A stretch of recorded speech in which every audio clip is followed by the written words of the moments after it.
Thanksgiving's coming, of course, this week. And what a great time to reflect and express our thanks for all the blessings that we have. The week of Thanksgiving is typically the most active time for travel in the United States. Airports and roads jammed with people trying to get into or out of the city. It's a time that stretches our transportation infrastructure right to its limit, but a little luck and a lot of patience will allow us eventually to see that skyline or that city limit sign of our destination, our hometown, whatever. And we can't wait to see that certain view, that specific exit, or that distinctive landmark that tells us that we're almost there. That's a different experience from what most people would have had in the old world of Europe or Asia or the Middle East. When traveling to a major American city in today's world, the only gates that we are likely to encounter are at the airport or at a toll booth. For centuries, however, old world cities almost always surrounded by walls, built primarily for defense, which had lots of gates, but those gates limited access to the city, and in many ways gave the city its character. While the walls of most of those ancient cities are long gone, or are now monuments to the past, many of the great gates remain. And they're a symbol to the wonderful joy of coming home to a safe and familiar and comfortable place. When you arrived at those old cities and went through those gates, it was a time to rejoice, a time to give thanks. We need to think about those old gates and their meaning for the people who use them, whether they were built for defense or ceremonial purposes. Those old gates represented the difference between being outside and being inside, between security and vulnerability, between being home and being away. The gates of Jerusalem had an even deeper meaning. For those people traveling to the capital city from faraway places, entering the gates meant entering the holy city and the temple, the dwelling place of God. In other words, to enter the gates of Jerusalem was to enter the very presence of God. This was cause for rejoicing, for celebration, as we heard in Psalm 100, which Donna read to us. The biblical description of this psalm is a psalm of thanksgiving, which she also read to us. But in this case, coming home for Thanksgiving was more than a family get-together, more than a short trip over the river and through the woods. It was an act of praise.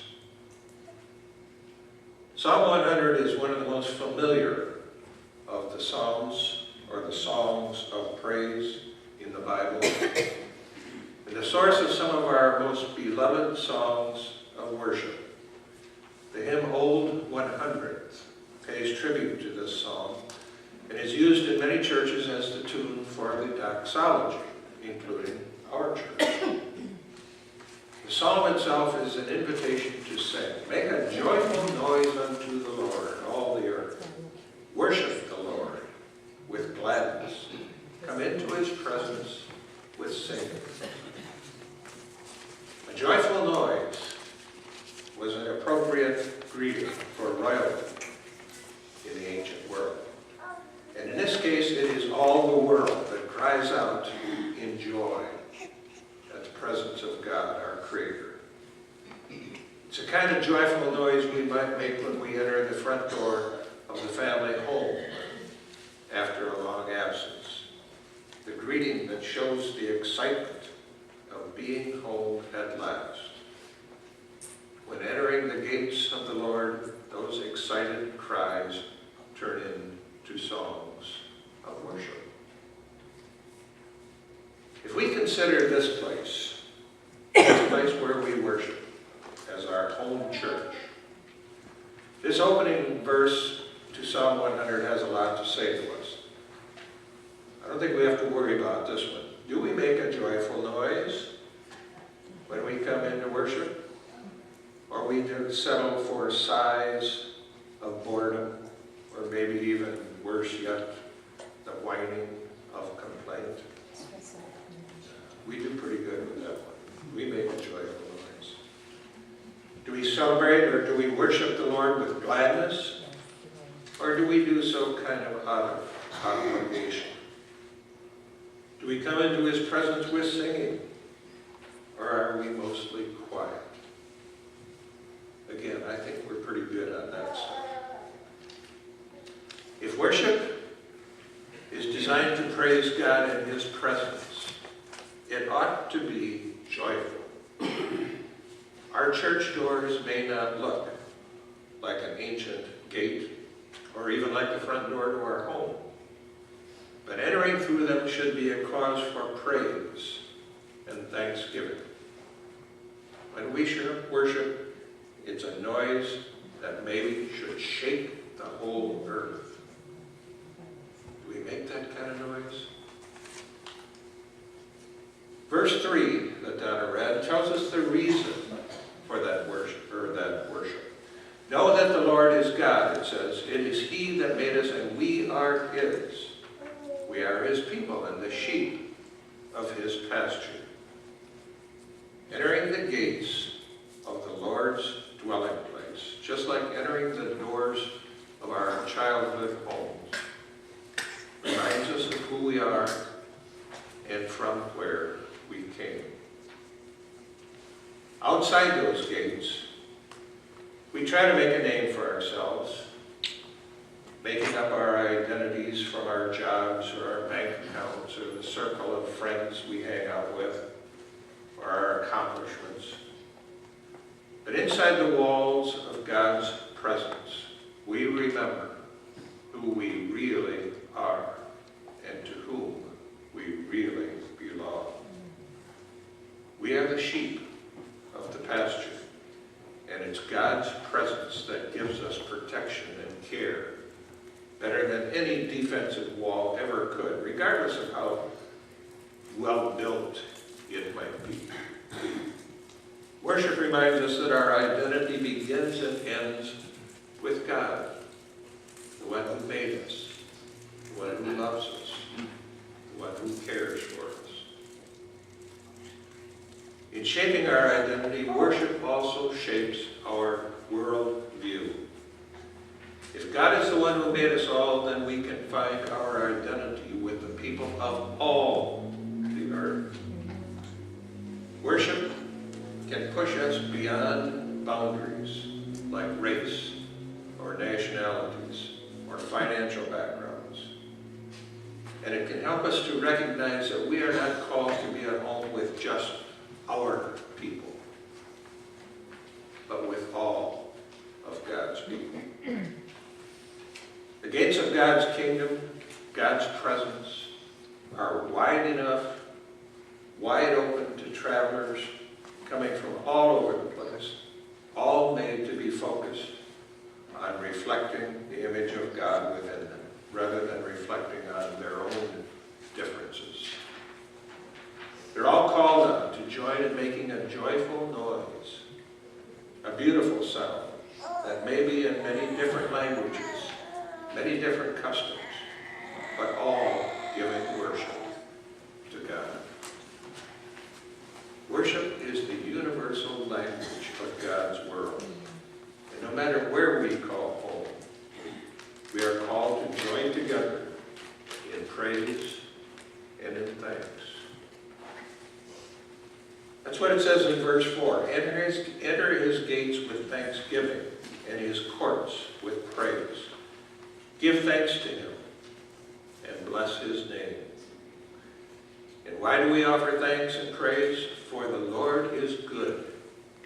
His steadfast love endures forever, and his faithfulness to all generations.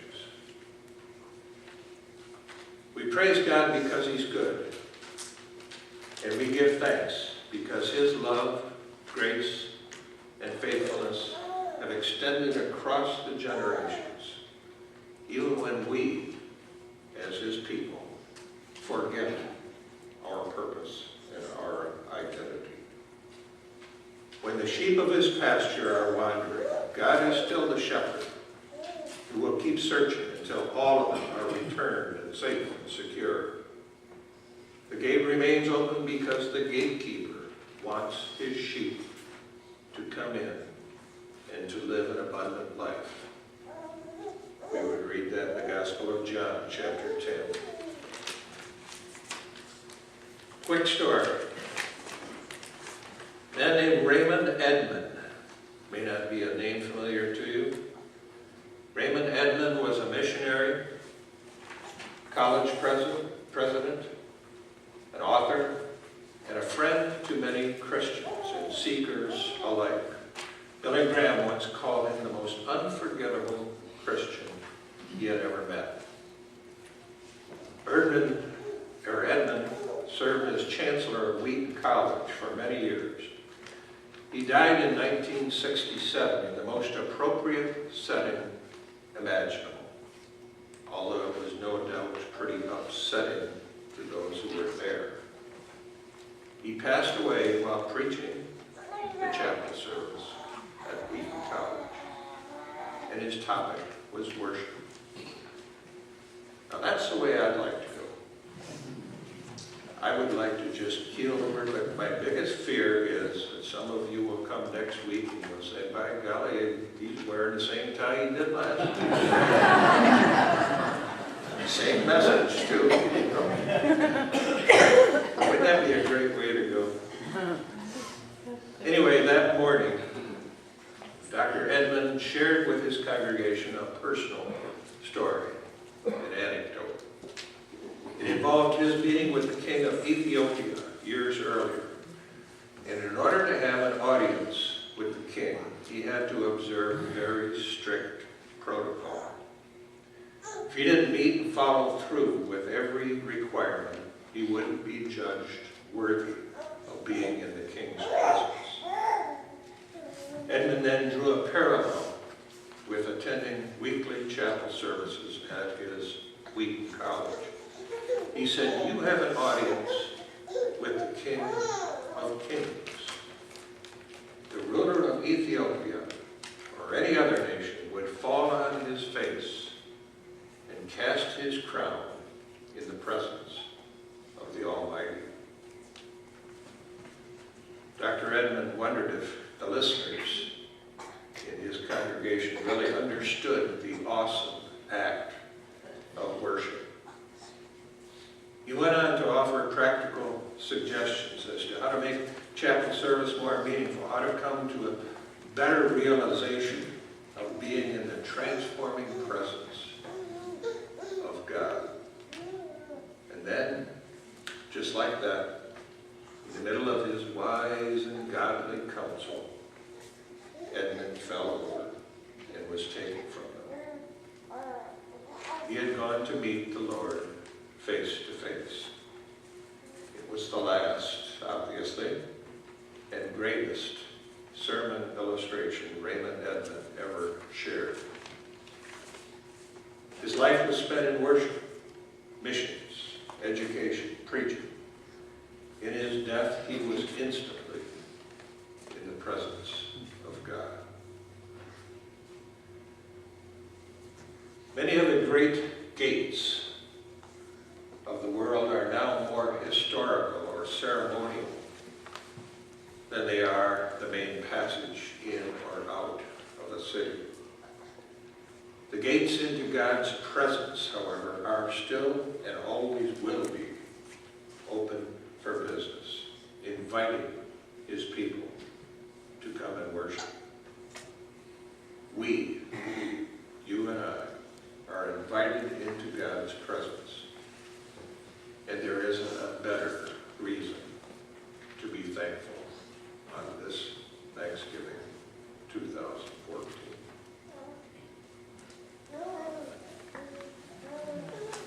If you have prayer requests,